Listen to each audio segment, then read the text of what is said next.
sejahtera. Bangsa yang membaca adalah bangsa yang berjaya. Kapal dagang dari seberang, syarat muatan kayu meranti. Dari SCKT Bukit Lintang, saya datang untuk memperoleh Johan hajat di hati. Hai kawan-kawan, apa kabar semua?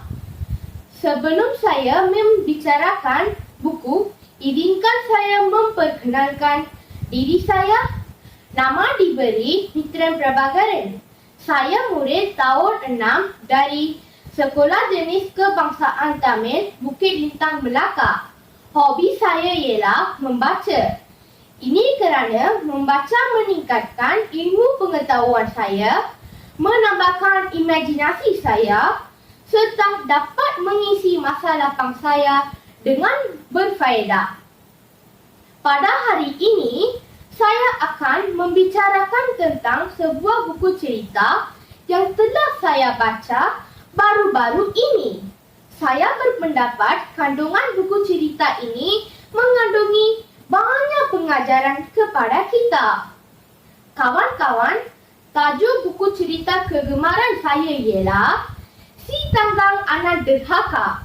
Buku ini ditulis oleh Azwani Abdul Ghani dan diterbitkan pada tahun 2005. Buku ini mengandungi 16 halaman muka surat. Ia merupakan sebuah buku cerita elektronik yang dilengkapi dengan penggunaan warna dan animasi yang menarik. Saya tertarik dengan buku ini kerana ia mengisahkan kisah di sebuah perkampungan yang kecil di tepi laut. Ada sepasang suami isteri yang sangat miskin bernama Si Talang dan Si Deruma.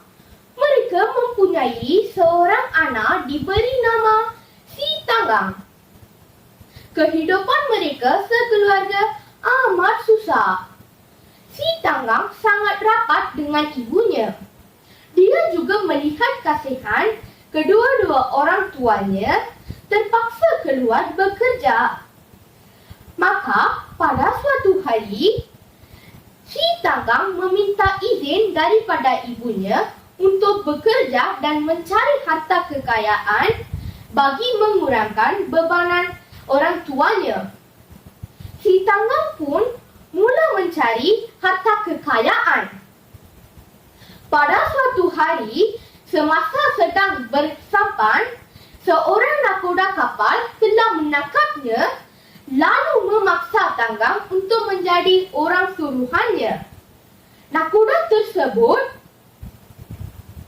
kagum dengan sifat kerajinan Tanggang dan berhajat sebagai anak angkatnya. Tanggang telah dikahwinkan dengan anak perempuannya.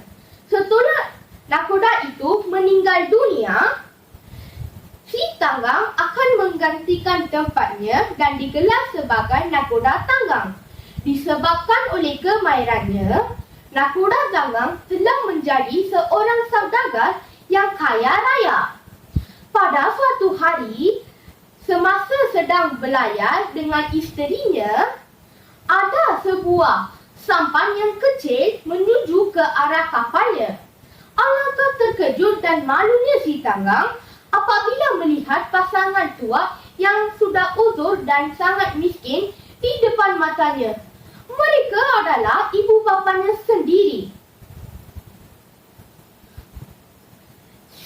Nakoda Tanggang memarahi kedua-dua ibu bapanya dan mengalau mereka berdua.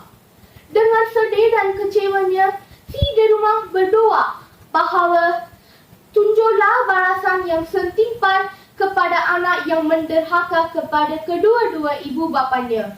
Tiba-tiba, langit yang cerah menjadi gelap gelita. Angin pun bertiup bagaikan taufan sedang melanda. Ombak laut pun bergelora. Sambil memukul kapal Si Tanggang dengan kuatnya dan menukarkan kapal Si Tanggang menjadi seketul batu yang besar. Inilah balasan yang diterima oleh anak yang menderhaka kepada kedua-dua ibu bapanya. Pengajaran daripada cerita ini ialah kita haruslah mengenal jasa ibu bapa kita yang menjaga kita sejak kecil lagi. Mereka telah berkorban segala-galanya untuk kita. Oleh itu, kita perlu mendengar kata dan tidak menyakiti hati mereka. Balaslah jasa mereka apabila dewasa kelak. Janganlah seperti si Tanggang. Sekian, terima kasih.